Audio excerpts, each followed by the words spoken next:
नमस्कार, स्वागत है आपका विंध्याचल संदेश में। मध्य प्रदेश सरकार की महत्वाकांक्षी गौशाला निर्माण योजना की हकीकत दावों से विपरीत नजर आ रही है, जो अब कमीशनखोरी की भेंट चढ़ चुकी है। रीवा के एक पेटी कॉन्ट्रैक्टर ने गौशाला निर्माण का आरोप लगाया है और कमीशनखोरी की व्हाट्सएप चैट भी वायरल हुई है, जिसके बाद अब हड़कंप मच गया है।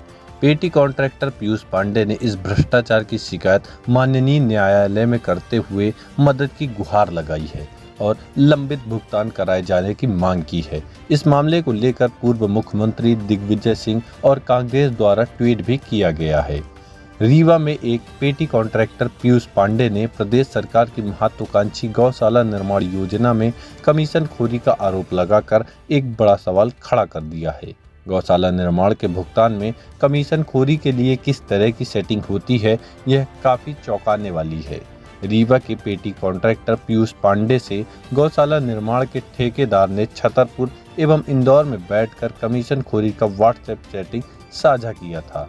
उसके मुताबिक 38 लाख के गौशाला निर्माण के कार्य में 14.50 लाख रुपए कमीशन में जाएंगे। लगभग 7 लाख रुपए मनरेगा विभाग एवं 6 लाख रुपए की राशि नीचे से ऊपर तक बैठे शासकीय अधिकारियों के लिए फिक्स है और 1.5 लाख रुपए का टोकन अमाउंट देना होता है। यह राशि पेटी कॉन्ट्रैक्टर को ठेकेदार को देना होता है। हालांकि इस मामले की शिकायत पीयूष पांडे ने कई जगह की, लेकिन उनकी कहीं सुनवाई नहीं हुई, जिसके बाद वो न्यायालय की शरण में गए और इस भ्रष्टाचार की शिकायत कर मदद की गुहार लगाई है।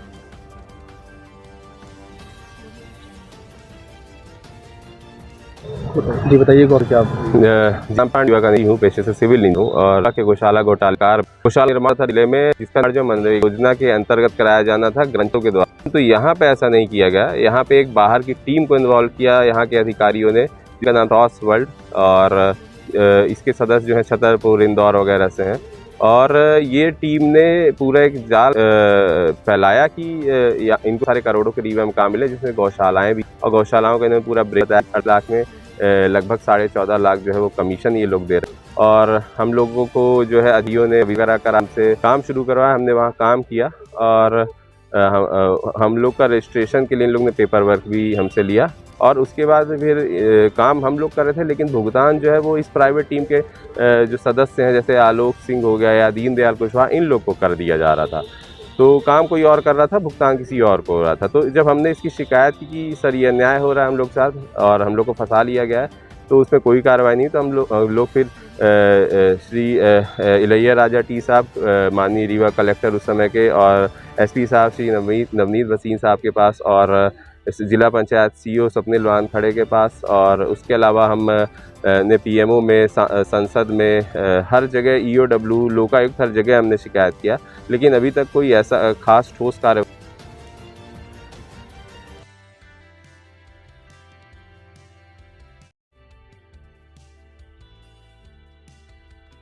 देखिए, ये गौशाला घोटाला का मामला जो आजकल ये सोशल मीडिया में काफ़ी चल रहा है, ट्विटर में भी हमने ये देखा है कि अभी हाल ही में श्री दिग्विजय सिंह, हमारे मध्य प्रदेश के पूर्व मुख्यमंत्री, उन्होंने भी ट्वीट किया था और अभी हाल ही में एमपी कांग्रेस ने भी इसको ट्वीट किया हुआ है। बेसिकली ये मामला पीयूष पांडे एक यहाँ पे पेटी कॉन्ट्रैक्टर हैं, सिविल इंजीनियर पेशे से रहे हुए हैं और यहाँ पर एक आजकल क्या है कि युवा बेरोजगार रहते हैं, तो वो जॉब की तलाश में रहते हैं। तो वो भी जॉब की तलाश में थे, वो इंजीनियर का काम छोड़ करके वो सोचे कि कुछ हमें कॉन्ट्रैक्ट के काम मिल जाए, तो उन्होंने संपर्क बनाना प्रारंभ किया। कुछ लोगों ने उनसे संपर्क बनाया, जब पता चला किस तरह से काम कर रहे हैं युवा लोग, तो ये आपके इंदौर, छतरपुर और दिल्ली से ये जो कुछ आए इस तरह से दलाल किस्म के लोग, इन्होंने ये बताया कि हमारे पास कुछ काम है, आप काम करिए और इसमें से इस तरह से भुगतान किया जाएगा। पर उनको ये नहीं बताया कि गौशाला का जो काम है वो बेसिकली मनरेगा का काम है और मनरेगा योजना के अंतर्गत किया जाता है। वो मजदूरों के द्वारा किया जाता है, मास्टर रोल जारी करके ये किया जाता है। उसमें मजदूरों का हक रहता है, गौवंशों का हक है, गौ माताओं के लिए वो है व्यवस्था, और सरपंच सचिव करते हैं। ये कोई ठेकेदारी प्रथा में इस तरह से काम नहीं चलता। ये जानकारी पीयूष पांडे को नहीं थी। फिर उनको इस तरह से उसमें फंसाया गया और फिर कैसे उनसे कुछ टोकन मनी ली गई, लगभग 1.5 लाख रुपए गौशाला के लिए उनसे टोकन मनी ली गई। वो व्हाट्सएप चैट जो उन्होंने दिखाया हुआ है, जो आजकल चल रहा है सोशल मीडिया में, व्हाट्सएप चैट में वो सारी चीज़ें आई हुई हैं। ये कोई अमित पटेरिया, राजाराम जायसवाल, आभास भारद्वाज, आलोक सिंह और अशोक शर्मा, इस तरह से नाम बताए जाते हैं, जिनके व्हाट्सएप और इनके जो डिटेल्स हैं, इनकी कॉल रिकॉर्डिंग जो हमारे पास आई हुई, कुछ वीडियो रिकॉर्डिंग भी है, क्योंकि मौके पर भी आए हुए थे जब गौशाला का काम चल रहा था। तो इस तरह से है। और इन्होंने लगभग 14.5 लाख रुपए, यानी कि आउट ऑफ 38 लाख, यानी कि 38 लाख में से 14.5 लाख रुपए इन्होंने ये बताया कि इनको कैसे देना होता है, कि आईएएस ऑफिसर्स को देंगे, पंचायत डिपार्टमेंट को देंगे, मनरेगा को देंगे, और कौन कौन इनसे जो लोग दलाल जुड़े हुए हैं कैसे उनको जाएगा, ये ऊपर तक पैसा जाता है। तो ये अबाउट 38 to 40%, यानी कि 38 से 40% ये टोटल हो जाता है। अब आप ये सोचिए कि यदि 38 लाख की गौशाला में यदि 38% यानी कि 40% राशि यदि कमीशन में चली गई, तो फिर शेष राशि में आप अच्छी गौशाला की स्थिति का अंदाज़ा नहीं लगा सकते कि वो बनाएगी। और ऐसे ही हुआ, यहाँ पे सारी गौशालाएं लगभग अधूरी पड़ी हुई हैं, ये पैसा खा करके चले गए दलाल, और आज गौवंश सड़क पर मारे फिर रहे हैं। ये हमारी भारतीय जनता पार्टी की जो वर्तमान सरकार है, जो ये कहते हैं कि गायों के लिए बहुत अच्छा प्रयास कर रही हैं, गायों का मुद्दा लेकर के चुनाव लड़ती हैं, ये सारी चीज़ें हैं। तो आप देख सकते हैं कि आज गायों की इनकी वजह से कितनी बड़ी दुर्दशा